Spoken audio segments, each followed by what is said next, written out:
Welcome back to the Ride Boundless podcast with me, Robert Valderrama. On this episode, we speak to Chris McIntyre, founder of Eagle Riders, pioneer of the motorcycle rental companies.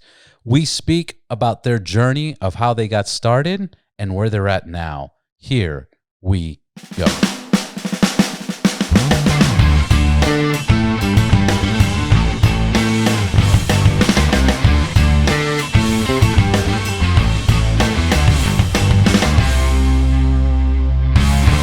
Chris, what's going on? What do you think about this whole coronavirus? Brother, first of all, thanks for having me. Of course.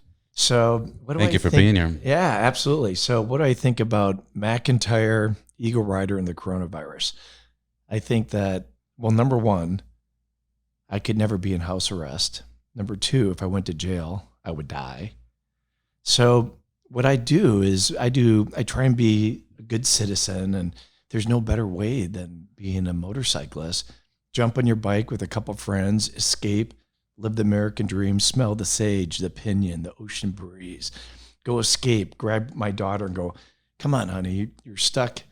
You had to leave University of Colorado Boulder. It's cramping your style. Let's go for a ride down Pacific Beach, PCH, and go to the Shake Shack. So I've honestly been using my motorcycle to escape, to clear my head and become free. And practicing social distancing. Yeah. It's amazing how using a motorcycle, you have your gloves, you have your helmet, you got your personal space, nobody's 6 feet next to you, how easy it is to adapt into this current situation. Yeah, and honestly, it's after, how long have we even been in this? I think since March 10 or something like that. It's been like a couple of months now. Yeah, I got back. I was doing international travels. I was in Abu Dhabi, and right when I got back, that's when the LA airport started getting complicated. So that was March 9th. So you can imagine in one sense, I'm worried about Eagle Rider employees. I love the reason we started the company, built by riders for riders. What do I love to see? People smile, go on a journey, go on an experience. So in one sense, we're like, okay, let's survive this, batten down the hatches, make sure Eagle Rider's safe, do what we need to do. But on the other sense, being at home and you can only have so many Zoom meetings. I've been riding, man. Like last week, Thursday, I looked at my wife. I said, what do you want to do? We're jumping on the Road Glide. We went to, Pioneer Town. Called a friend of mine that owns a hotel and said, hey, you're at 29 Palms and Joshua Tree. Probably empty. This is the seal, right? No. He goes, I go, I'm essential, man. He goes, Chris, you send so many motorcyclists here. And Rakesh is his name. It's a Best Western. It's awesome. Yeah. Get a room there. Clean, of course.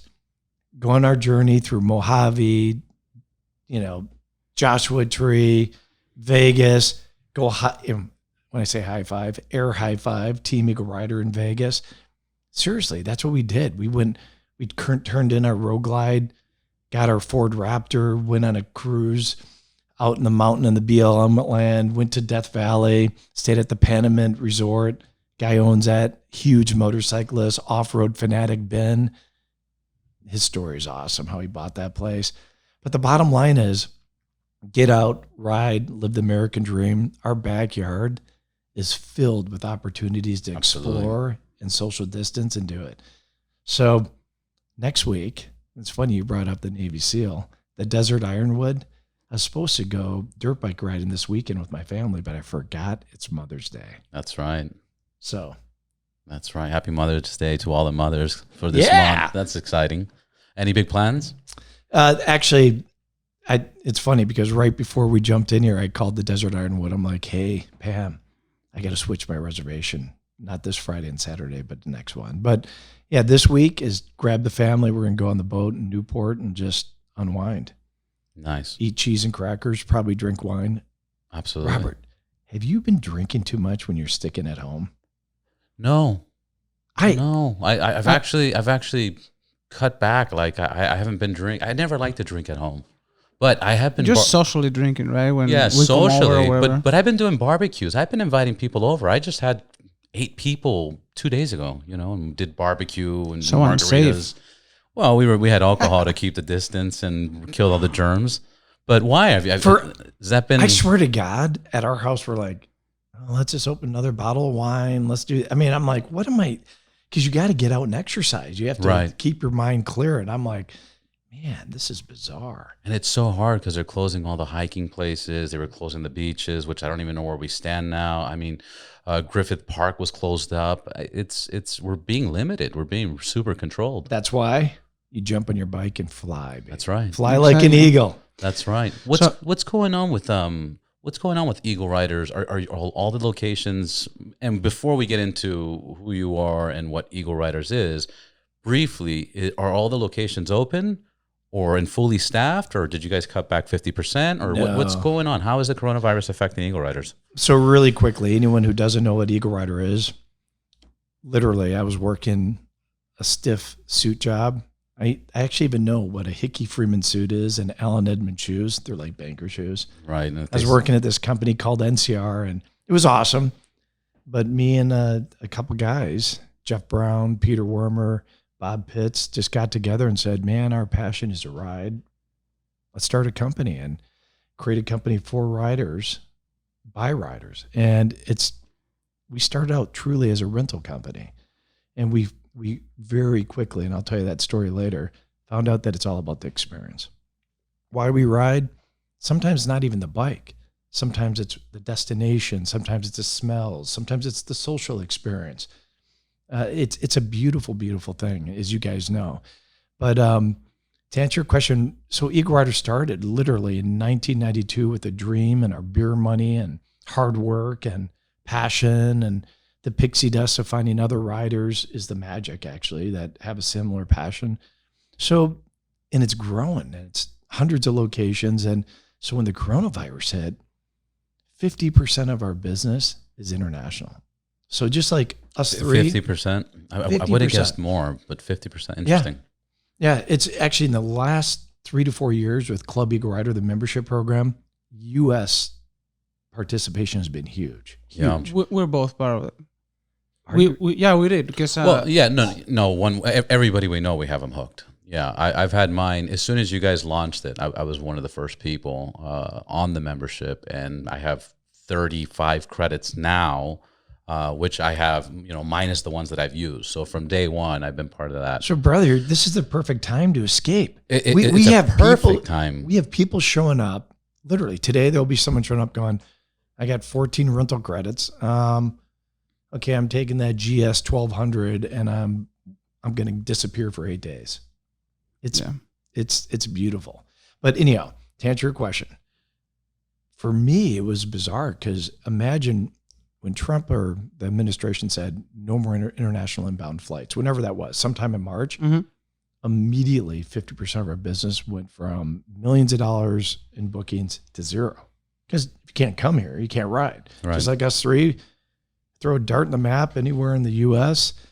If you're European, that's a dream for a motorcyclist. For us, anywhere in Europe or pick it could be Mongolian. Us three, we'd love to jump on enduros and travel and stay in yurts. And that's what, motorcycling is, exploring on two wheels. So that was a huge impact. What was interesting, the domestic customer. So we closed and stay-at-home orders. We closed all our stores. But then quickly we started to find out, guys, that number one, we're essential. Isn't that cool? Just like car rental companies. Because we're considered essential for rental. So we opened up the major hubs. So from hundreds, well over 200 to we're probably 15 locations right now. LA, San Francisco, Vegas. All the headquarter ones. Yeah, there's some dealers where we have a lot of locations within dealers. But there's a lot of dealers still closed. That's just what it is. So right now, how many corporate stores versus franchise stores are there? Corporate stores. See, we have 150 plus corporate stores. So we have standalone stores. We have stores in resorts. We have stores within dealers. And then maybe you call it licensed stores. We have some authorized, licensed. But there's a lot. Yeah. But and a lot of them are closed. Oh yeah. A lot of them, but that's usually because the business they're working through is closed as well, right? Or their state might be stricter. Yeah, I mean, Bubba Boswell, by the way, best place to buy a Harley, and he's a classic, beautiful white beard, and he's a super cool dude in Tennessee, Nashville. And Boswell's Harley Davidson, if he closes his store, even though we're in there, we got to close too. Right. So, but everyone's opening up, and he didn't close. He's just like us. They're starting to open up everywhere. Wow, that's crazy. Yeah. So I did have a question because you mentioned that you started in 1992, right? And I heard in one of your in the LA Times, I think, article that when you guys started, there was problems to find funding from banks and loans and stuff like that. And I found really interesting that it seems like financial entities don't want people to get motorcycles, because even personal loans, they give you one for a car, but not for a motorcycle. It seems really weird. And I'm sure you guys went through crazy times to find, I think until a third partner or somebody joined, and that's how you guys got funding. There was hard times to find it. Brother, the way we got funding is like you. So that's hilarious. I love that you read that old. I mean, there's so many old stories, but when we started it, we thought, yeah, we're going to create like the enterprise, a Hertz rent-a-car, except motorcycling. Well, that's be easy. We'll be able to go to banks. My old contacts were NCRs in their financial division. Oh, I'll go to some of the banks that I know, and the presidents and VPs. They'll give us an asset loan. If I told you how many times, how many meetings in 92, 93 that we would walk in, give our presentation. Yeah, think of Hertz rent-a-car, but for motorcycles. The word motorcycle just cancels everything. Yeah, they're like, "You what?" Number one, they're worried about liability. They tip over, they crash. Nobody's going to do that. And so we got shot down. You talk about doing something that you love. If you love something, you will be successful, because that passion is rocket fuel. It's a pixie dust that's magic that moves you forward, that you never quit.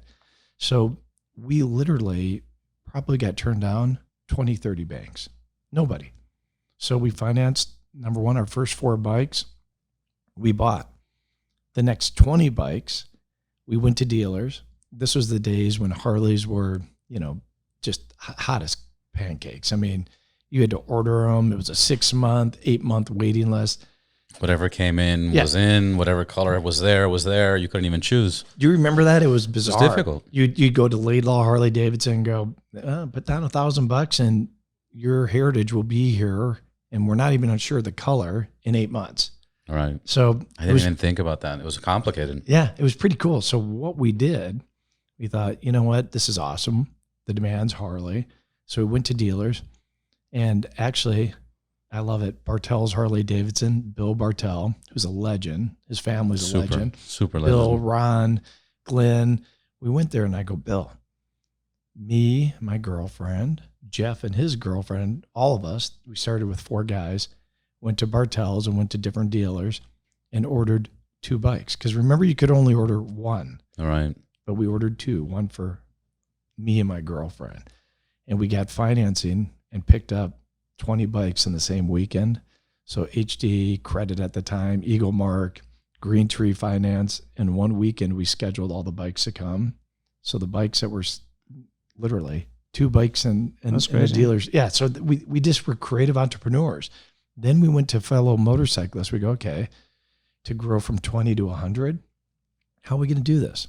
We created something called management agreements, where, you know what? You buy the bike, you own it, use your credit, you can use it whenever it's not rented. You just have to, and when it is rented, we're going to give you 30%. We're going to insure it, maintain it, take care of it, make it look beautiful. You're going to get 30%. And at the end of mileage or 2 years, you get the bike. Yeah. And that's literally how we started our business. And we, under management contract, I think we had like 150 bikes at one time. And then years later, banks looked and said, shit, fuck, we should have been lending on this. And that's how it started. I mean, isn't that interesting? It's super Super interesting how you guys took off in that way. Yeah, so motorcyclists, it was awesome. So almost like our original membership program of Club Eagle Rider started with the membership program where people, we literally had a relationship where, like you said, we tell all our friends about Club Eagle Rider. At the very beginning, we had all the original investors that bought bikes and gave them to us to rent and gave rev share and could get the bike after, I think it was 2 years. They told all their friends. We literally had 50 people wanted to do that for us. We said, whoa, we're going to. Yeah. So you basically now the companies that are doing, for example, like Twister Road and all these people that are renting their own bikes. I mean, personally, people are renting their bikes through this platform. That's how you guys started, but basically with other people, and you guys had the management of those properties, basically. The biggest difference between us and peer-to-peer. Yeah. It's, by the way, Airbnb, all that stuff. The biggest difference on motorcycling is safety And liability. Yeah. So for us, not really, because when we took those bikes, we own them, we store them, we have expert mechanics, some in dealers, some that are self-trained. Of course. And honestly, I'm one of those motorcyclists, and I'm not proud to say it. If I didn't have a great mechanic look at my bike, I'd ride unsafe. Right. So that's what we do, and that's the difference. I mean, many people, we all know it. Well, you guys inspect the motorcycles every time when they come in, right before they go out. What is the routine of a motorcycle from the purchase to when it gets rented to returned? There are safety checks before it goes out, when it comes back. It's like a 15-point or 20-point safety inspection, or 100 and something. It's crazy. You're talking an area that's even not my gift, but the one thing we know, motorcyclists, if you have a social, liberating, authentic experience, it has to be. If you look at our pillars, that's what authentic has to be. Authentic, liberating, the bucket list, social with friends, but reassuring and safe. Yeah. That's why it's one of our pillars in our business model, because when that bike goes out, number one, if I go to Denver to pick up a bike to go to Sturgis for the 80th anniversary this year in August, you're going, let's say you're going with your wife. You don't want to break down. You don't want to get a flat tire. So everything has to be perfect. And it is. Yeah, even the most superficial, maintenance thing, which is checking on the tire pressure on your tires. Obviously, you guys do it every single time. But in our personal bikes, I do it once every 3 months, if so. Yeah. So I can imagine me renting my bike and checking the pressure every single time, plus every single. And that's what happens. These other companies that are out there, they encourage people to rent their bikes out, but the inspections and the safeties are not there. Another thing, when you guys started, like let's talk about the first rental, and this is kind of what I remember, or what I heard was it's Jeff and you guys are rolled up to a bar or restaurant with your bikes, and there was these foreigners there, and they were liking or appreciating your bike. And what stuck out from that story, I don't remember all the details, but what stuck out from that story was you guys were scared to rent out the bikes, but you didn't. And when you got the bikes back, you were worried they were going to be scratched, dirty, this, that, or the other. But instead, when you got it back, they were actually cleaner and even almost in better. Robert, I love you. You actually incorporated 2 stories of our founding. So I wasn't even going to think about that. So that story. So when Jeff and I, we bought, we call it Eagle 1, we battle. No, that's Eagle 2. My bike's Eagle 1. So that's funny. Which my bike's Eagle 1. Of course. NFL Jeff's not here, so absolutely. You won. Sorry, Jeff. No, but he had a badass lowrider FXR. Yours was a Heritage Classic, right? Yeah, Heritage Softail Classic. Nostalgia, the old Moo Glide. Mm-hmm. Yeah. So we literally, when we started, we're like, okay, we get these bikes. That's the first step. Buy 2 bikes. So Jeff and I ordered bikes, and let's go up the coast. And our first little journey, this is like 1991. We're still working somewhere. Big Sur? Yeah. Dude, you're good. Of course, you got to go to San Francisco, Big Sur. We're at the Fernwood Motel, which is just south of Big Sur or just north of Big Sur, one of the two. It's a cool, badass place. There's a bar in the center, behind the Fernwood is the only albino sequoias in the world. You probably Did didn't not know know that. that. No, that's crazy. There's an entire albino, I'm segueing here, but an entire albino grove where it was cut down because they saw the white and they thought it was dead sequoia trees, but they're not. So anyhow, That's amazing. Jeff and I are cruising up there and just on our personal journey, like we've all done 100 times on bikes. And are people going to rent? We're dreaming. We're putting the business plan together. We're talking about it has to be global because Americans want to go overseas and overseas people want to come see the American dream. On road, off road, start street, start with Harley because a Harley craze is hard. So we're literally outside at the Fernwood. They have a little gas pump down the way and we're filling our bikes up, and 4 Germans or a couple Germans and a Mustang convertible pull up. And that's why I always say like Hertz rent a car, Right. but for motorcycles, they pull up and they go, "Oh man, that's just like Arnold Schwarzenegger in the Terminator. That is so fucking cool, man. Is that a head and soft? No, it's a Moog Glide. It's a Moog Glide. You can, oh my God." Losing their mind. You remember that craze of when motorcycling, those models, oh man, lowrider's so much cooler. And you guys were already working on a business plan during this time. That's it. Yeah. Okay. It was called Easy Rider. Right. Not even Eagle Rider. That's a whole nother story. But the bottom line is we're filling up our gas tanks and, you know, I'm like 25. I'm like, oh man, this is so cool. And they looked at each other. Somehow it happened. They looked at each other in the car and they said, only if Hertz would rent A motorcycle. Wouldn't that have been great? And we're thinking of this. And we're like, is this a coincidence? Is this an angel? Is it from God? And so we're just like inspired going. It was the white sequoia. Yeah. Isn't that weird? No, but I mean, I think, by the way, I am a guy that believes in destiny. Yeah. And I believe there's whispers that happen in life. And it's Absolutely. up to us to choose if we want to go down that path. If we want to listen. So we put this business plan together. We're inspired by that moment, that first little journey of clear your mind. We come back. We find Peter Wormer because we're not operators. Jeff and I, we're dreamers. We're entrepreneurs. Jeff's more financial. I'm more a visionary on strategy and a marketing. And so we're like, who's going to go ahead and do the pickup and drop offs and the safety point checks and service and tech? So we found this guy named Peter Wormer who did it they were bigger than Cruise America. It was called Go Vacations, the largest RV rental company. And we met him, and lo and behold, he loves bikes and fellow motorcycle enthusiasts, said, I'm out of here. I'm the VP of Go Vacations. I'm now your partner, and put some money in. And that's literally, so the first 4 bikes in the garage was in Peter Wormer's garage.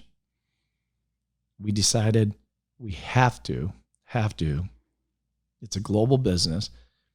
We worked with Lufthansa travel agency, marketed, come to America and live the American dream. And our first 4 guys who came were from Vienna, Austria. And they showed up. That's right, Austria. Yeah. They showed up in San Pedro, a classic American. I mean, all good things start in a garage, right? So I believe if you don't have a garage, get a garage because all great things come out of a garage. And Peter, let me give you a little background of Peter. He's an engineer, German. Actually, he would say he's Bavarian. So when his garage opens, it's a classic California garage. It, rolls up a giant slab and shaking. It's kind of warped. Yeah. That opens up as these 4 Austrians pull up in a taxi, and they're like, what the hell did we just get into? And the garage opens up. There's a broken down jet ski. Peter has a lathe, a drill press, like a good American German garage. Mm-hmm. Yeah. And there's 4 brand new Harley Davidsons sitting there. And these guys, huge, strong, stoic Austrians come walking up, and they look at each other. Was ist das? Like, what the hell did we just get into? We're paying $120 a day. It's October. We're going to go live the American dream. It's 1993. One of them I'll never forget came walking up, and these are brand new bikes, like 500, 1,000 miles on, pulls out a tread depth to check the tread on a brand new bike. I was like, oh man, these guys are a trip. They go on a journey. They're gone for 13 days. This is before really cell phones. Think of that. It's pretty trippy.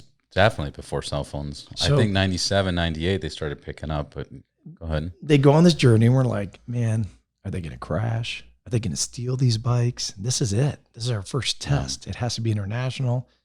They don't speak very good English, but pretty good. They go on this journey. They're gone 13, 14 days. They come back. We're waiting all day long and they roll up. And to your point, Robert, they rolled up and the bikes were cleaner. I mean, how do you get cleaner than a brand new bike? They did. They literally polished every piece. It didn't even look like it went on the road with 2,500 miles. Part of the journey was taking care of their baby. I would love to hear their side of the story. They know. probably went off-road, destroyed the bike, and then they had to have everything replaced. Imagine. So that's hilarious. Actually, I thought, and they Suspiciously. I was like, what the? Why is it cleaner? Check the VIN number. They pull out of the saddlebags and go, McIntyre. Come, these stoic, big Austrian dudes come up, hug us, give us bottles of Jack Daniels, say, we're taking you to dinner. We want to tell you the story of our American dream. And we're just like, this is unbelievable. Not only are they willing to pay for these bikes $120 a day, they want to buy us dinner. And at dinner, Santa Monica Fish Company, great place. We're sitting back and there's two brothers and two of their friends. Jorg looks at us and starts telling a story about him and his brother. They grew up in Vienna, Austria. They had two posters on the wall. One of their Olympic hero, Franz Klammer, gold medalist, downhill, and one of Elvis sitting on a Harley Davidson. And he started talking about someday, when they're little kids before they go to bed, William, go to bed. They would talk about coming to America and living the American dream on a Harley. And as they're telling the story, he started to weep and cry. And Jeff and I, we thought we were creating a rental business. And Much more. yeah, we looked there and we said, this isn't about rentals. It's about dreams. It's about dreams coming true on two wheels. And that was the beginning of, literally, we rent dreams is one of our trademark slogans. That happened. We're not a rental company. We're not a tour company. We're not a subscription company. We're a motorcycle experience company that puts smiles on your face. That's right. And gets us to try bikes that we were not used to and then end up buying it. Is that what you did? Which is another one of the points I was going to bring up, because I saw another interview of you on in one of your booths in Vegas in one of the trade shows, and you mentioned that it's great that the club membership is great for a new rider who rents bikes until he figures out which bike does he want to buy. What he should get, what he should purchase. But I don't think it's just that, because we've been riding for, at least I've been riding for 20 years almost. And you probably longer, because he must be like 54 or 55 right now. Thank you. And we did exactly the same thing about 3 months ago. Well, back in December, we did the exact same thing. I come from a long line of Harleys, Street Glides, Road Glides, Dynas, FX DXTs, etc. Well, in December, we came to Eagle Rider. We used our membership. We got the GS 12, GS or GSA? It was a GS 1200. Yeah, a GS 1200, and we took it to Joshua Tree, and we planned the whole trip and stayed out there and met the family and barbecued, and we had a great time. Came back, and I had an appointment to trade in my Dyna, and I traded my Dyna in about a 2020 Street Line. But because of this trip, I was like, I need a GSA. No, you don't. You just need well, you just join club. I don't. Yeah, exactly. I don't. Did, but we ended up. But I had it to powder coat, and I had to put custom windshields. But you're right. You don't. Now I have two bikes that I'm like, I could have just got these at Eagle Rider for $30, and now you guys added more memberships, which we'll discuss soon.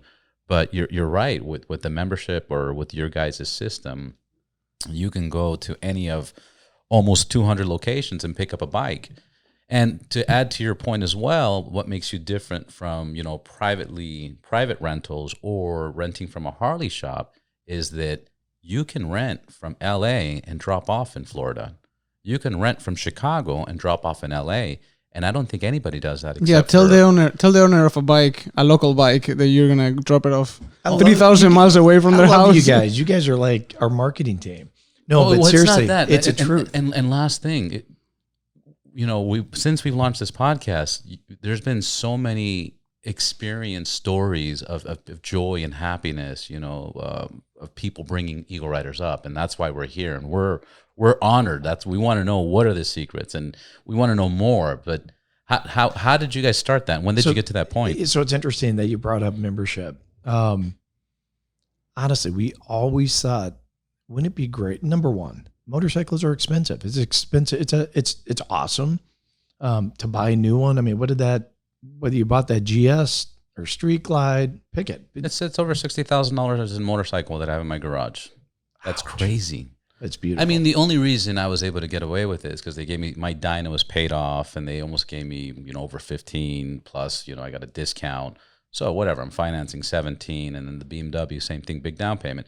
But for anybody else, it's $60,000 in motorcycles. So when we started, this business, it was primarily Harley. Is probably almost exclusively Harley. We had other bikes, but some Gold Wings and this and that.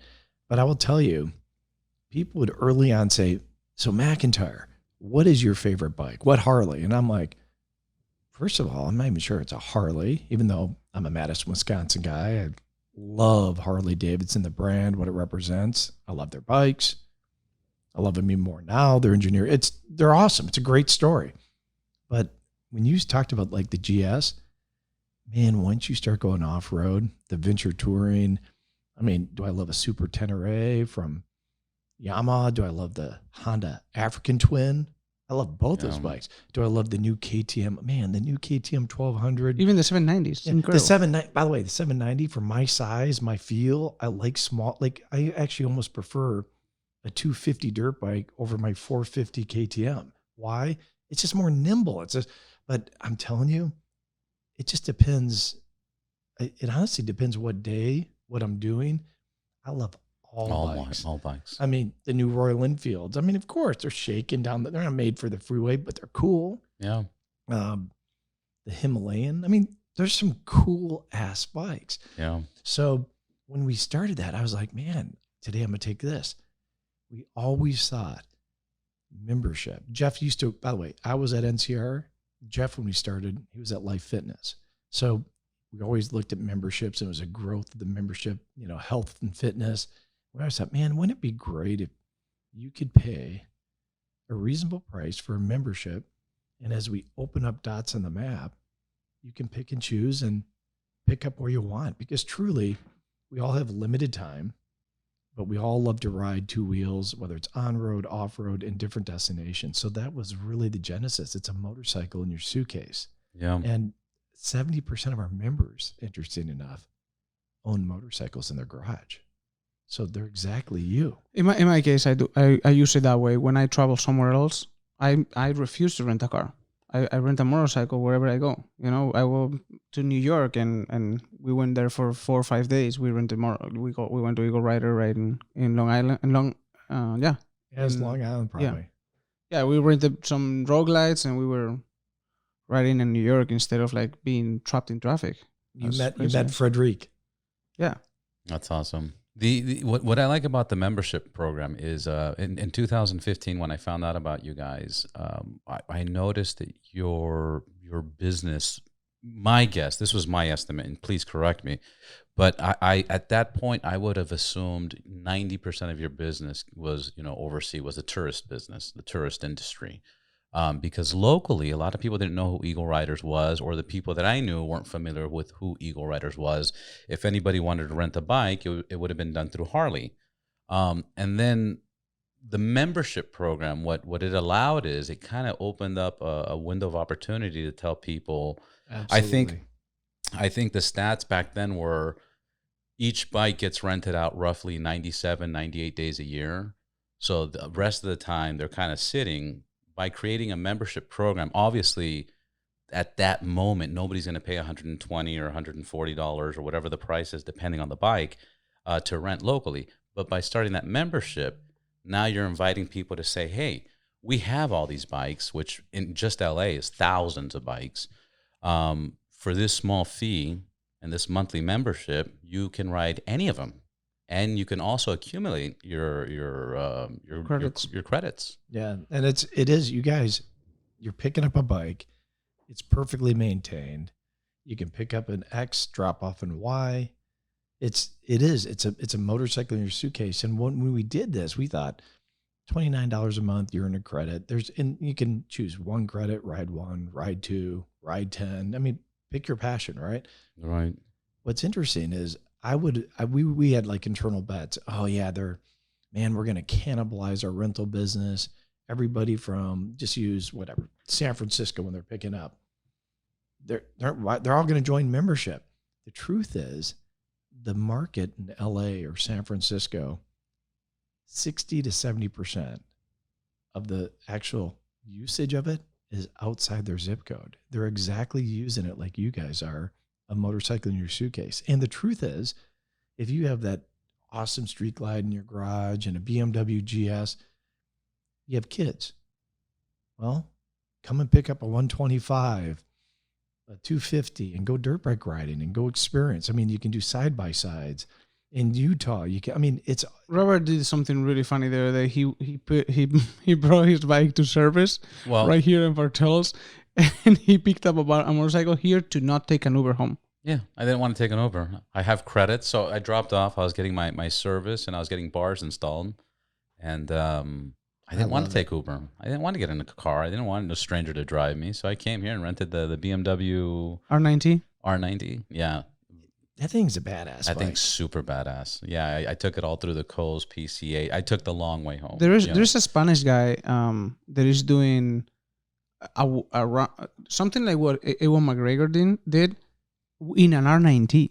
I was like, that must be uncomfortable. But then I've seen him with the off-road tires and filled up with saddlebags and stuff. I probably would have added like a fairing or some kind of windshield. Other than that, yeah, the thing handles amazing. Unless you're not in a hurry. But what's yeah, exactly. But what was funny is coming home and my wife seeing me come on another bike. She's like, "Did you buy another bike?" And I go, "No, I rented it." And she's like, "Why would you rent a bike? You bought 2 brand new 2020s." And I'm like, "Cause baby." Yeah, because it's who I am. It's cold out because baby's cold outside. Yeah.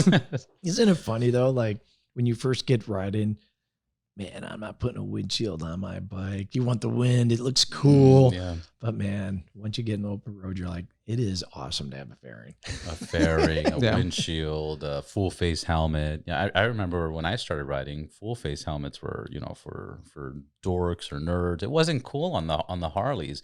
Now I won't ride a bike without a full face helmet. Yeah, it feels weird.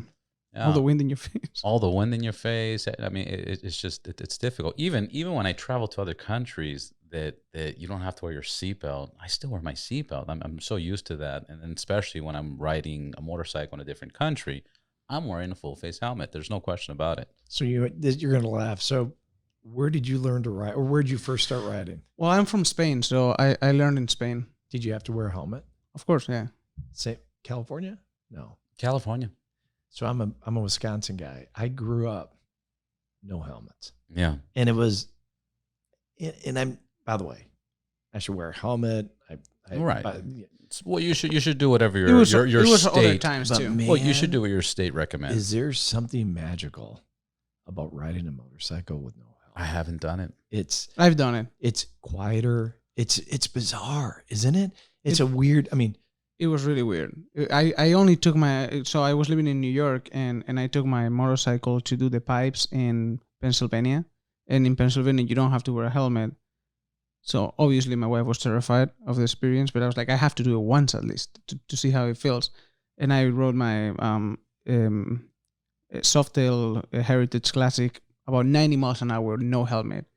It's weird. It feels really weird. First of all, the noise, you get some time to get used to it, but once you get used to it, you're saying, it seems like quiet and you're like having all the noise in the world. It is. It's a weird experience. So that's how I grew up. So at first I was like, oh my God, but we'd always wear helmets for off-road, dirt bikes. And so, yeah.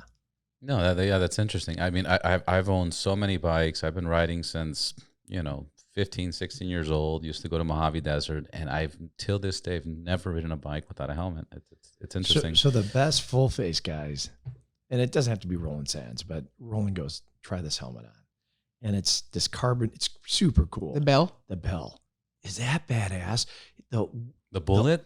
No, he designs the one that the one that Marco has. There's a version that Rolandson's designed for them. It's so open, like the space that you look through.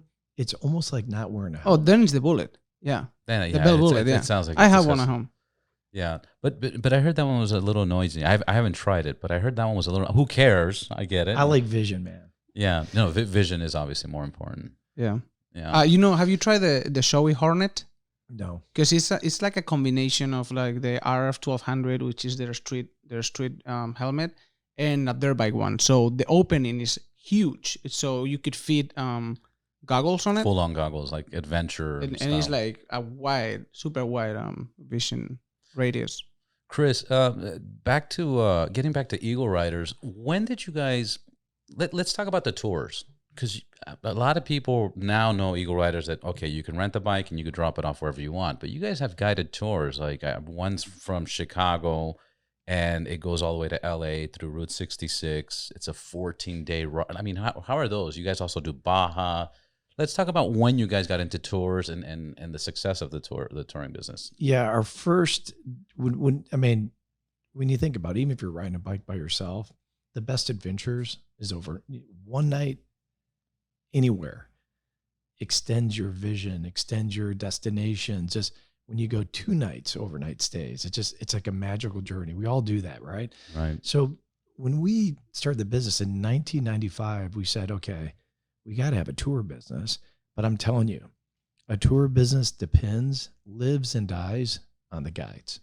And I will be 1,000% honest. I suck as a guide. If you can't ride and follow, you're going to be a bad guide. So what's interesting is finding people that are safety first, are articulate, can go ahead and travel and experience, and can deal with hospitality issues. How many bikes are they dealing with at the time? Because they have to be conscious for those bikes. Generally, a perfect tour is 10 to 15, or under 10 is. But the bottom line is, so in 1995, our first tour we did was let's just do LA to Cabo, which was awesome. And if you haven't done that, have you ever been to Baja, guys? No. Go. I'm serious. It's November, December, January, February. The whales, the Sea of Cortez. Why is it called the Sea of Cortez? Cortez would take his fleet of, I think he was Spanish, right? Mm-hmm. He'd go out to the Pacific Ocean and then tack back and go up to Sea of Cortez, because that's where all the mothers and the babies would breed. That's where they get their whales. But literally, it's an incredible, incredible journey. Beautiful, easy, inexpensive. So in 95, we did LA to Cabo. And we said, okay, we got to have great guides. We have to have great destinations. And it's not always, some people, it could be 150 miles in a day, because part of the journey is experiencing the destination and the restaurants, the culture, the people. So all that is literally architected. And so when we started our tour business, it really started to boom. And it's, you have the famous Pacific Coast or Route 66, but then we also started doing bike and hotel tours, because what is a motorcycle friendly hotel? Right. We all know none of us would want to go anywhere in the U.S. and stay in a 25-story hotel. You find that perfect motel, hotel, B&B on the edge of a Zion Kolb, a canyon. They have a perfect little restaurant, and your bike's parked outside your room. That's a motorcycle friendly hotel. And I would even pay more. Right. And so all those things are architected, and it's really pretty hard. So that's what we did. And so from bike and hotel, bike, hotel, and guides. Oh, you know what? My wife's coming. Do you realize on the tours, the number of people that come that have a passenger, their wife, their significant other, their son, their daughter, is over 60%. So that's think awesome. of that. That's beautiful. So of those people, when it's my wife, she'll bring a suitcase full of shoes. And I'm like, honey, what do you do? That's why a support van is so incredible. So having van support, backup, A trailered bike has a backup. That's right. You're stopping by Pismo Beach. You're on and you want to try the sand. A couple dirt bikes in there, but all that is architected, and it's. So we literally started in '95, and then we found super awesome people that just developed an entire business, and what matters to a Spaniard coming to America, or an American going to Spain, or pick it, is different. The Germans, Route 66, the Wild West, which is basically the Southwest. They all have different lore and destinations they want to see. So, and having bilingual tour guides. People not only can ride, focus on safety, understand what motorcycle-friendly hotels are. When there's problems, there's always some hotel. Oh, shit. We didn't understand. We're got a jungle. That's a really gifted skill set. And then to be bilingual or multilingual, it's awesome. But they're done beautiful. I just thought about it right now while you were speaking. The first time I rode a Harley Davidson was an Eagle Rider Harley Davidson. Was it? Really? Dude, I would hug you right now, but I can't because of COVID. I was in San Francisco and I came to the U.S. and my girlfriend at the time, my wife. You just realized this now? Yeah, my wife right now flew home, and I take off in San Francisco, and like 3 hours after, I'm in Big Sur, and there's snow around me, and I'm in short sleeve, an electric light, and I'm stopping every single point I can until I see another Eagle Rider where they let me borrow a leather jacket. So it was pretty fun. I had that bike for 3 days, and it was the first time ever that I rode a Harley Davidson. And it was going down PCH and going up from San Francisco to almost San Diego. Did you drop it off, or you drove? No, I dropped it off back in San Diego. I mean, in San Francisco. Yeah. That's awesome. So I just realized when you were talking about the tours, I was like, when was my first tour? And I was like, wow, it's the first time I rode a Harley Davidson ever. I mean, my father had a Harley Davidson and I moved there around the block, but never like 11 hours and a half by myself riding. But think about it. I mean, a tour, and by the way, a tour can be a group, it can be individual, but how did you get your hotels? Well, that was misery. The only brand I knew kind of was Best Western, so I was just Googling. I love it. On my phone, the Best Westerns. Where could I stop? I don't know. I had been in this country for 4 months, so I didn't really know anything. So I just Googled Best Western, and wherever they took me, I went there and sleep. And you were on a straight mission to your destination. You didn't stop or see. Well, yeah, I saw recommendations. I saw San Jose. I stopped there and see. Oh yeah, there's like a first wheel here, or whatever. And I went down to Carmel. I stopped there too. Big Sur. I took a couple of pictures of the bridge, which I didn't even know how big it was, Big Sur, until years after. But I continued all the way to LA when I stopped in the Best Western in Hollywood Boulevard. And I was like, this is craziness. I'm not gonna sleep here. They're gonna steal my bike. You could have called the Eagle Rider concierge, and they would have gone. I could have, but I first of all, if it's hard to understand me right now, we didn't know that, and that's the thing. I think it goes back to that where people, what you've done with your business is very amazing, but there's still a lot of people that don't know exactly. And there's another reason I wanted to get you onto the podcast is so everybody sees the benefits of what you guys offer and they maximize their experience with you guys. So what other service do you guys provide that people might not know? Oh God. So just when you're telling your story about from San Francisco down, so we started something. And again, when you say, and I love that it's flattering when you say what you created or you started. The truth is, our secret to success is finding passionate motorcycle enthusiasts from all walks of life, just like you two. Spain, California, different bikes you rode. And I'm telling you, this team, this family, the Eagle Rider family, is the one who created this magic. So when we started doing this, we're like, we need to create a central res. Well, why? Of course, in case someone has problems or a breakdown or they want to book, take reservations, but also to assist them on the road when they're looking for a motorcycle-friendly hotel. They want to go ahead and do something unique. They want to go ahead and get a special tour of a motorcycle museum or see a bike builder. All those things are done because on a bike, I don't know about you, I'm not a Bluetooth guy connected making phone calls. I'm free. Yeah, we're 100% connected. Yeah, we're in the network big time. You guys are. See, I'm old school. First bike I rent from you guys, I'm setting up the quad lock. I'm making sure my phone can get attached. I do the phone for music. Because you got to have like Yeah. whatever. So yeah, You gotta have your gems but you guys communicate and talk back. with and the forth. Cena. Usually we're like You 17. guys are like married. We're 17 Yeah. people. When we ride, we're like from 10 to like 20 people riding. So we have to say on your right. There's a car coming crazy. And we go through places where there's traffic. So we're riding more. We're typically the weekend warriors on the weekend, obviously, and we ride more aggressive. And when you're riding more aggressive, it's better to plan ahead. Like, hey guys, we're going 60, 70 on PCH. We're gonna stop at the next 2 rocks. I think it's pretty useful. We're like passing a car, and then we're like no car, and so until everybody passes. We warn each other if there's. It's a car interesting. coming. I'm gonna ride with you guys. I'll connect. I'll be connected. Yeah, exactly. You'll like it. You'll definitely like it. Exactly. Especially when you're splitting lanes or crossing up cars, you have somebody telling you, "Hey, it's clear." So to tell you what we're doing that's cool and new, the main thing, you guys, and it's market demand, is membership. Our membership program is also evolving into subscription. And what is subscription? Low cost ability. It's usership of awesome bikes. Well, what is the For a great membership? price. Break it down, and what are the prices? If you do want to discuss the prices, Yeah, I mean, it's simple. I mean, it's right. I mean, and by the way, we just basically listened to the marketplace. People said, we want 5 credits in a rental credit, by the way. Probably 70% of our bikes, 1 credit, 1 day. Then there's, if you buy a trike, I think it's 3 credits. I mean, because trikes cost, I don't know, I 35, 40 grand. So there's different credits on different bikes, but most are 1 credit, 1 bike. The big touring bikes are usually 2 credits, one day.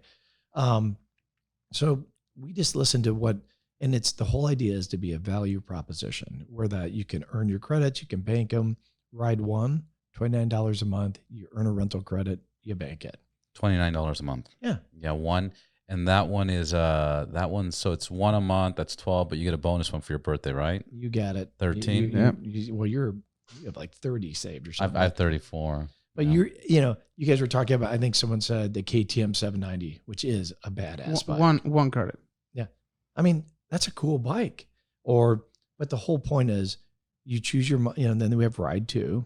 I think it's $55. Could be wrong. Yeah. It's terrible, huh? Then we have Ride 10, $199. But the bottom line is most of us, like you said, you have your weekends available. You're lucky to get outside of COVID. We're lucky to get away 10 days a month. I mean, seriously, we're lucky to get 1 long weekend. So that's a whole idea. And when we found that most of our customers were renting, paying $150 a day or going a multi-$1,000 and they were repeating also. Yeah. And it's amazing when you look at your customer, Mr. X and Mrs. Y, and they've rented from us 20 times. You think, are they always LA? No, they're San Francisco. They're Denver. They go ride the Rockies. They've been to Vancouver because Vancouver's awesome. Super. Right up to Whistler. They've been to Chicago. Wow, that's a long trip. Chicago, they did Route 66 and just him and his wife. They went out east. It is so destination minded, and you can't do it on your own bike. Because, I mean, most of us aren't independently wealthy that you can just go ahead and escape for 2 weeks to 2 months. So that's where our membership program is huge. And when you said what's new, everything tied to that. So we listen to you guys. We listen to our members. We're far from perfect, which, by the way, I will tell you something really cool. We have like a net promoter score. It's like customer service. It's like what companies rank themselves on, NPS and CSI. Our NPS in 2020 or 2019 was 83. That's amazing. Like it's world class is in the 7. It's unreal. World class. And by the way, do we have people go out and a tire, something goes wrong and we got to save them in Death Valley? Of course. But it just tells you when you make mistakes, you listen to your customers and you correct them. So one of the interesting things in new products for membership is, guys, you need more off-road products. We want side-by-sides. In, Jackson Hole, we want snowmobiles. So we're starting to offer unique motorcycle. I'd say 95% of what we do is 2 wheels, motorcycle. Right. But we're adding power sports. So we're testing these different things because you want the ultimate garage and just pay a membership fee, that's what our job is. So that's what we're doing. No, that's super awesome because it's most businesses get to a certain point and then they kind of just stop there. You know, even Harley has limited their certain models and they stick to it. They don't want to grow outside of that until now. Now they're doing the Pan America. Now they're doing the Street Fighter. The Street Fighter. Now they're doing it. But look how long it took them to get to that point. And you guys have been evolving. I mean, we're brand agnostic. Every year. The first bike I ever rode was a mini bike, and I think I lasted 35 feet. I was in Cub Scouts and went through Mrs. Linenfelser's fence and inner rose bushes and tipped over, and I was hooked. But then I bought a Suzuki PE 185, that yellow badass machine. I broke the frame and tried to weld it. I suck at welding. It was like a circus bike. Yeah. That was in my high school. Then in college, I saved up and I bought, remember the red seat Honda Interceptor 500? That was... I got to look that one up. But so I've always been brand agnostic, and so is most motorcyclists. I mean, listen, do I love Harley? That's my brand. I'm from Wisconsin. My mailman used to come to our house and deliver mail on a panhead. I was like, man, what a cool mailman. I wish I was a mailman. Yeah, Airmail Al. His name was Al. He was so cool. Dylan, our German Shepherd, just loved him, and I'm like, man, Al. Even dogs love Al. And but I love all. I mean, pick your passion. It depends. So that's what we. So you're absolutely right. We just listen to the marketplace and our members. It's been an awesome thing. I think the big point on memberships, on your guys' memberships at least, is that you guys pick to leave the price lower than any payment on a motorcycle. So it's cheaper to have your membership and ride a different bike every day that you have a credit than buying your own motorcycle and being stuck with maintenance and a payment every month and all that. So I do recommend anybody that to get it 100%. No, well, anybody who has motorcycle for sure for traveling, but anybody that just did the course get it, just because, for example, we organize rides every weekend, but it's great to be able to join one ride every month just with the membership, lowest membership, without committing people to buy a motorcycle. I mean, let's talk about. This is just me because I like numbers so much, but you're talking about you don't have to put a down payment. You don't have to run your credit. You don't have to worry about maintenance. You don't have to worry about changing tires. The amount of money that you're saving by getting a monthly membership is it's awesome. It's super awesome. And you have access to the Eagle Rider Garage, and there's always motorcycles available.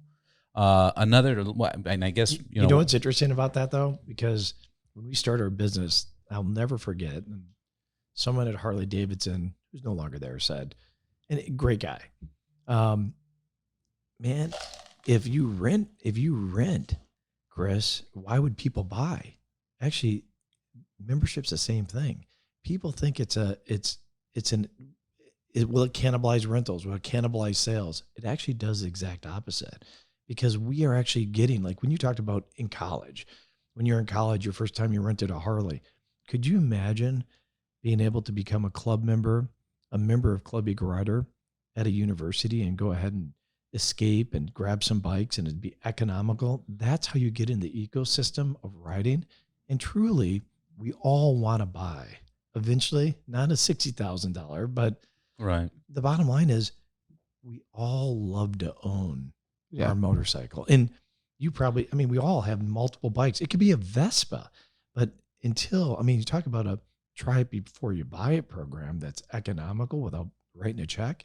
We're made for it. And I think you both said it. That's why I bought my first Harley. That's why I did this. That's why it is. I mean, it is really inspirational, because you can be in college here in UCLA. And by the way, I cannot conceive why not every student of UCLA is riding a motorcycle in campus, because it's the best, safest, environment to ride a motorcycle. Yeah. There's barely any cars. But anyway, they don't have the income to buy a Rogue Lite. But $29 a month, they can be riding it, one day every month, or every 2-3 months, a weekend or something like that.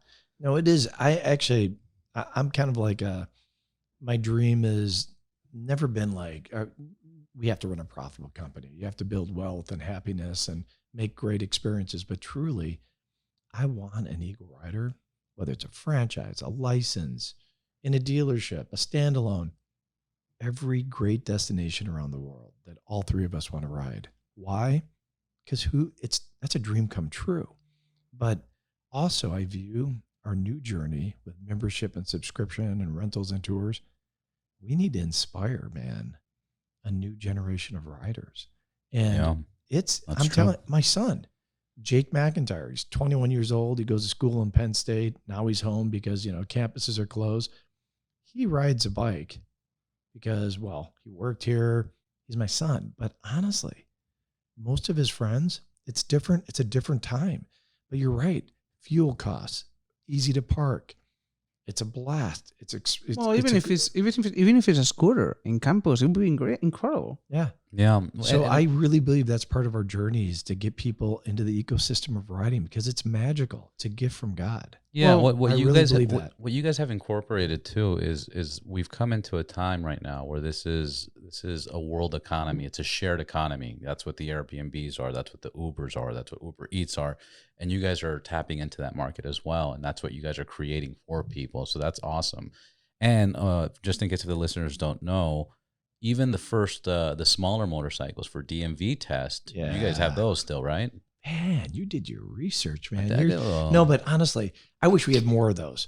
I really do. Because those get booked pretty quick. Yeah, I mean, when I moved to California from Wisconsin, I made one mistake. I just said, whatever. And I didn't tell the person when I got my driver's license. They somehow took off my motorcycle license. I'm like, oh, God. So I had to go take a test in California. I had like 2 bikes. It would be nice to do that circle. A 100cc bike or a Nighthawk but that's why we did that because we go, what do we even charge? $55, $75, just go practice after hours in the DMV, get comfortable because seriously, everybody like MSF, Total Control, Riding Academy, those are great things. But a lot of people just to go ahead and rent a bike and do it on their own time is important. Yeah. And I know that there's people that are kind of like, especially like, for example, my wife, when she did it or friends of her, they're like, I've never done it and I don't want to look stupid in front of another 20 people. So I'd rather just practice by myself in the parking lot of Target and than going in front of a whole weekend in front of 20 people I don't know, looking stupid every time. So anyway, I do love the course. The number of people that rent our dirt bikes, I think we have all these 125s. I'm like, do we have that many kids or younger or smaller people? And they're like, oh no, Chris, people take them because human beings have egos and they'll put it in their back of their pickup truck or what, get a friend. They go to the desert or beyond and they learn how to shift gears. What's bizarre, guys, we grew up, the first car I had, it was manual. Right. 6 shift. That doesn't exist anymore. Most people are automatic. So they don't even know how to shift. So we have all these 125s that are going out to the desert for people just to learn how to shift gears, ride, do it where they're not going to be embarrassed. They come back and it's interesting. It's a whole. And then they take the course maybe. Yeah. Yeah. But isn't that interesting? Yeah, it's amazing. It's very interesting. So that's our goal. You guys are doing a great thing with your podcast, living great life. By the way, why do we ride? The experience. There's awesome people. We are modern day Christopher Columbuses. You like exactly. Right. Do you like what I'm saying? That's right. You love that. But he was Italian. Yeah, he was. But he was sponsored by Spain. But I was like somewhere in Italy, like is it Genova or something? They're like, oh, this is Christopher Columbus. I'm like, oh bullshit, he's from Spain. Yeah. But seriously, something flows through a motorcyclist vein that yearn, camaraderie, adventure. That magic when you're riding that bike. And my favorite time is when the sun's setting, it's getting low, the wind calms. There's something magical. Mystical. Almost. Yeah, it is. Yeah. There's something that people that don't ride don't understand. That is, you can ride your motorcycle to the Angeles Crest, and 10 minutes after you're talking at this distance with Jay Leno. How many people would do that? Oh, well, unless you're riding. Yeah, you get out of your bike and you're 2 equal people at the same level, just a rider. There's no titles. There's no other experience in the world that put two people at the same level, no matter what they do. So I love that you said that, because one of the great. All right, so my office, we're in the Eagle's Nest for the in Hawthorne. Is this called the podcast? Yeah. So the listeners, right boundless, listeners. But so we're in our conference room where we do our brainstorming, and my office, and it's purposely over one of the main rental things. And when we were building it, we're like, don't you want to be in the, I go, no, man, I want to see what our customers experience, the good, the bad. And if there is any ugly, we'll fix it. But it's so interesting that you say that, because the people that come through here could be a sheet metal worker, could be a retired guy, could be a father and son. That one of the guys that I think I mentioned to you, Robert, I was standing up there. I'm like, man, that guy's crying. Something. Oh man, he must have got hurt. Maybe a bike crash. I went down. Hey, what's up? Are you okay? And he's like, no, I just had one of the most amazing moments of my life. My son and I haven't spoken to each other for 20 years. Eagle Rider. We figured something that would be diplomatic, and we would talk at the breaks and where we'd fill up gas. He goes, I just rekindled a relationship with my son, and it happened with your company on your rental bikes. And he goes, it's one of the most magical. That's goosebumps. That's goosebumps. That's so amazing. But you're beautiful. Right. From socioeconomic, you could have a construction worker. We've had billionaires. We've had Richard Branson. We've had the founder of Ameritrade and the Chicago Cut. I mean, but it is all walks of life that have this adventure spirit, which is innate to human beings. The other day we stopped in a red light, and we were just chatting with the partner of Keanu Reeves on Arch Motorcycles. And we were just right there with him. Yeah, there's no other situation in the world that could put you close to other people that are in completely different levels, socioeconomical and also in terms of success. Like those bikes are badass. They're super sick. Yeah, there was a crew of them. There was like 7 of them riding through PCH. Beautiful. I would love to put. By the way, that is one of my dreams as we continue to build the club. Number one, economical selection. Try before you buy. Whatever that's our main goal, and safe, awesome experience. But we do want to expand. Like I was talking to the CEO of Ducati. I'm like, man, I got to get some of these high end, but it's going to cost more money. So we have to figure out that membership. But I would love to have Arch and some cool bikes. Exclusive, nice cruising bikes. But in our business, it's hard because they're not used, and not everyone will use them. And if they tip over, but everything has a risk, and you've gone through this before. Yeah. Do you guys do anything with the movie industry or rentals? Yeah. We do. You guys have a department dedicated to that? Yeah, that's awesome. Transportation vehicles or movie cars, but that's awesome. Because where else do you find an entire gang of 80 bikes or something? They're props. Half of them are used as props. Right. So it's pretty cool. We kind of love that because they bring their big movie trucks, they pick them up, they don't even ride them. Always. Yeah. Except Charlie Borman, Russ Malkin. Those guys are badass too. But we do that. That's awesome. Yeah. Well, you guys, we should do a podcast on the road live. Instead of for communication systems that you don't. No, but I don't know. But I was more thinking we pick a route. It's 3 days, and every stop. Oh, that would be great. Check in. How badass. Live. Guys, we just went down, and man, we saw dolphins on the coast, and we went from Neptune's Net, and now we're at XY. That's honestly, that's a good idea. That's a great idea. We could totally do that. Because nobody else and nobody's would do done. that. I mean, some people have done like video and just posted on YouTube, but actually live, step by step. All right, our next stop's going to be in 2 hours. We're going to take this, that. Make sure to follow us. That would be amazing. That's so people in else suspense. would be cool. There's so many interesting people, like you were talking about, all walks of life that have rented from Eagle Rider. We have this incredible group of adventure spirited people, some celebrities, some characters, but man, we could pick and choose a group of people, a musician. I mean, an artist. You could, what's your new single, Gilby? And he just starts jamming.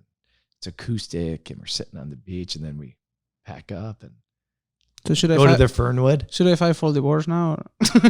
Yeah, you don't have to do that. We're gonna start doing adventures. My wife is gonna be like, you're gonna bring her, man. No, exactly. we were actually talking about that. We had a conversation with Ben Christensen And isn't he cool? He's super cool. We had the Did greatest. you see his dad? We did something with him and his father. The father, father and son. Is that moving? It's incredible. It's amazing. And what the problem was is we had such a great conversation with him, but he's a cowboy. Yeah, he is. And he was on his phone, on speakerphone, driving a truck, and by the time we were done and we re-listened to the podcast, the quality was really, really bad. So then Jaime was saying, why don't we why don't next time we do an interview with somebody out of state, why don't we just ride to that state? We show up there. Why don't we just show up, so we'll never have this issue again, trying to solve the problem. And while we have that appointment, we'll book other people in that area. That's a great idea. And I was like, you know what? That's awesome. I love that idea. And now you're talking about doing a trip and tracking the trip. You tell us when. We'll show up. We'll bring the equipment. Guys, you have a gift, and I'm serious. We're all, whether you're an OEM, a dealer, an enthusiast, a builder, whatever, tech, it's our job. This is the generation we have to go ahead and grow ridership. It's a truth. Yeah. And whether I look at it as, okay, I got to monetize it. It could be rentals, it could be tours, it could be membership, a dealer, it could be parts, accessories, sales, blah. I mean, but the bottom line is you guys are storytellers. Ben Christensen, why do we go, hey, Ben, anytime you want a bike, there's a whole list of people. We'll give it to you. Just tell your story. They're gifted. Yeah. And you guys, throughout time, whatever our heritage is, storytelling is a gift of human. It's part of who the we one are. the one he just did of riding solo is also beautiful. Yeah, actually, I'm honestly my gift, a motorcycle's gift to me, I should say. I love 1 to 2 people, 3 people max. That's kind of my gig. I'm big groups are awesome, but since you guys are 3, I'm in. Yeah. No, we'll definitely do that. And to add to your point, what Matt Laidlaw was telling us is because he's launching his podcast, or already launched this podcast, he was telling us what he likes about Ride Boundless podcast and what we're doing is that we're doing this as enthusiasts. We want to know all the businesses. We want to know who's part of this. We're doing it because we're fans. Where his podcast, even though he'll launch it and it's going to be a great podcast, because he's a dealership, it looks like he's trying to sell something or move something, or people will look at it like, he owns a Harley dealer. That's why he's saying that. Yeah, I mean, the only agenda we have behind this is more people riding.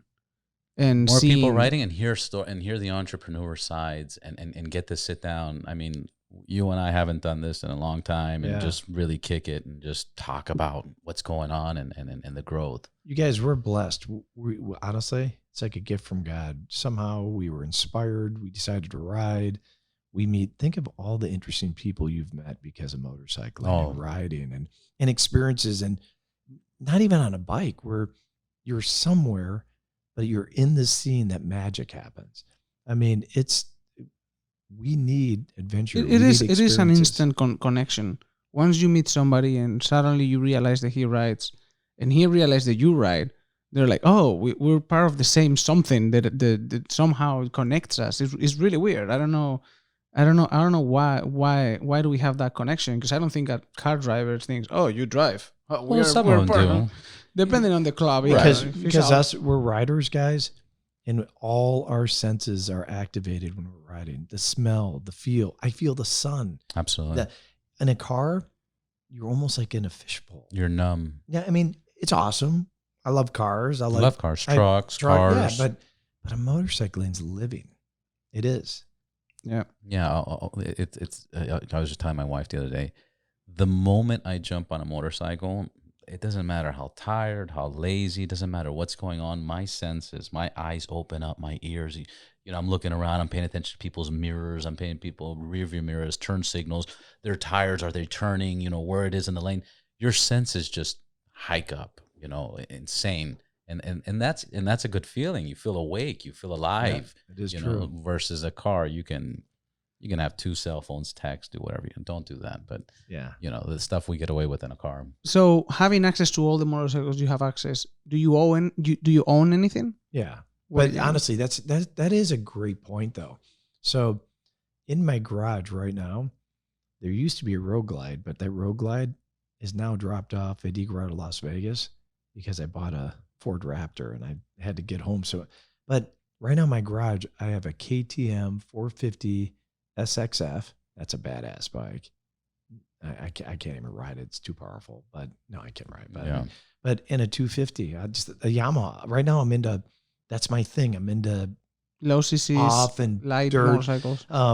Yeah, I mean, but we live a gift of God. I mean, Are they both we street have- legal or none of them is street legal? none straight right now. Okay. But there will be. But to your point, I own more cars than almost bikes right now because there's 4,000 bikes to choose from in a stable. And just so you know, I truly do live what our membership and rental and our entire experience of running dreams. Our bikes are so perfectly maintained. I used to the bike down there, actually the first bike we own, Eagle One, is on display downstairs. It's not even in my house because to me, it means something special of how we started this business. And if I ride that bike, which I do, I take it to lunch and stuff. But honestly, if I'm going with my wife somewhere, I always get a brand new bike that's perfectly maintained because it's safe. Yep. Yeah. I mean, That's seriously. the best feeling in the world. So now let's say that you are not Chris McIntyre and that you don't have any I knew relationship. you were going to do this. You don't have any relationship with Eagle Rider, and you're about to buy one motorcycle, but you do have all the knowledge of every bike out there. You Which do have one the would you buy? experience. Only one. All right. I'm into. All right. It's going to be adventure touring. It's not going to be a BMW because I'm not really into the boxer engine. It's going to be probably the KTM, 1290. maybe the 7. I don't know. Yeah, I love the 790, but it's probably the 1290. Because by the way, you know what my next trip is? No. This is badass. Let's hear. In July. And if you say it's badass, it's badass. It's interesting. So that's what I'd buy. But I don't know what bike I'm going to do it on. Anchorage to Seattle. I'm stopping by Denali because in 2021, I'm going to summit the tallest mountain in North America, Denali. That's It's a badass. 21 days. So that's so I have to be. Have you done that before? Have you done any Yeah, I climbing? did. In July of 2019, we climbed Mount Elbrus, which is the tallest mountain in all of Europe and Russia. That's And awesome. It was awesome. But it was weird because it literally the guy I went with is a mountain climber. I mean, he's a mountaineer, and his name's Eric Severson. He's awesome. He's a warrior. But when we're doing this in July, it was 60-mile-an-hour winds, 30 below wind chill. Or not even wind chill, 30 below. I was like, what the hell? You're 4 to 5 days on a glacier, and there's crevices. There's no oxygen. So we're about 200 meters from the top of Elbrus. We started at 11. It's about 8 in the morning. And this is to go, 2,000, not even 2,000 feet, like 1,000. It's crazy when you're trying to summit. And a lightning snowstorm hits. A And lightning snowstorm. we Imagine literally that. have to go back down. Yeah. And thank God we got another window and we finally did it like 2 days later. We summited. But anyhow, so the story, motorcycling, Anchorage, Seattle. My wife, June, who's awesome. She's just incredible. Flies up to Seattle. And then June and I are going to go from Seattle up through Canada, down through Montana, a little bit of Wyoming. I wanna ride in Montana. And Sturgis. And Oh, nice. That's awesome. This is this July? Yeah. This is, July to August, baby. Oh, That's a man. life and times of McIntyre. So people go, man, I mean, seriously, I'm a dreamer. Yeah. This business is all, you guys, we live a life that most people dream of. And so we ride, right? And whether it's 3 days or 3 weeks, do it. And there's no one stopping us from living this dream or seeing incredibly interesting places. You can buy a bike, buy a used bike, you can join Club Eagle Rider. You really can experience awesomeness on 2 wheels. No, Chris, thank you. Thank you for creating this for the people, for the people, by the people that ride. Thank you for creating the membership program. Can you shoot out the websites and the Instagrams and everything else? Where can we find everything? EagleRider.com. EagleRider.com. Yeah, it's easier. And Reservation, memberships, all can be done on EagleRider.com. Yep. They can call in. There's all the connection to the social sites. And if you, by the way, if you send, we have incredible enthusiasts. If you send something like, you know, I have a question or social or just, yeah, I'm telling you, they get back to you and and by the way, whoever gets back to you, rides. Yeah. So they actually, everybody. You can't talk the talk, walk the walk, or ride the ride if you don't do it. Yeah. It's like, you know what I mean? Mm-hmm. That's awesome. That's true. Well, Chris, all right, guys. Thank you so much for your time. Yeah. Thank you so much, man. Again, EagleRiders.com, and we'll see you next time. Oh, I guess the next time we'll be on is a 3-day trip, 4-day trip. Never forget, land of the, what is it? Land of the free, home of the brave, land of the free. Spread your wings and fly. Believe and achieve, brothers. That's right. Thank you. Thank you, man. And that's it for this episode. Thank you so very much for listening. If you liked it, please make sure to subscribe on Apple, Spotify, YouTube, on everywhere. Wherever you're listening to this, there's a subscribe button. Please click on it. It helps the podcast. It helps the guest. It helps all of us. And make sure to follow us on Instagram at Ride Boundless to see amazing pictures and contents and videos of the people we are speaking to. Until then, see you next week. Ride safe, ride hard, ride boundless.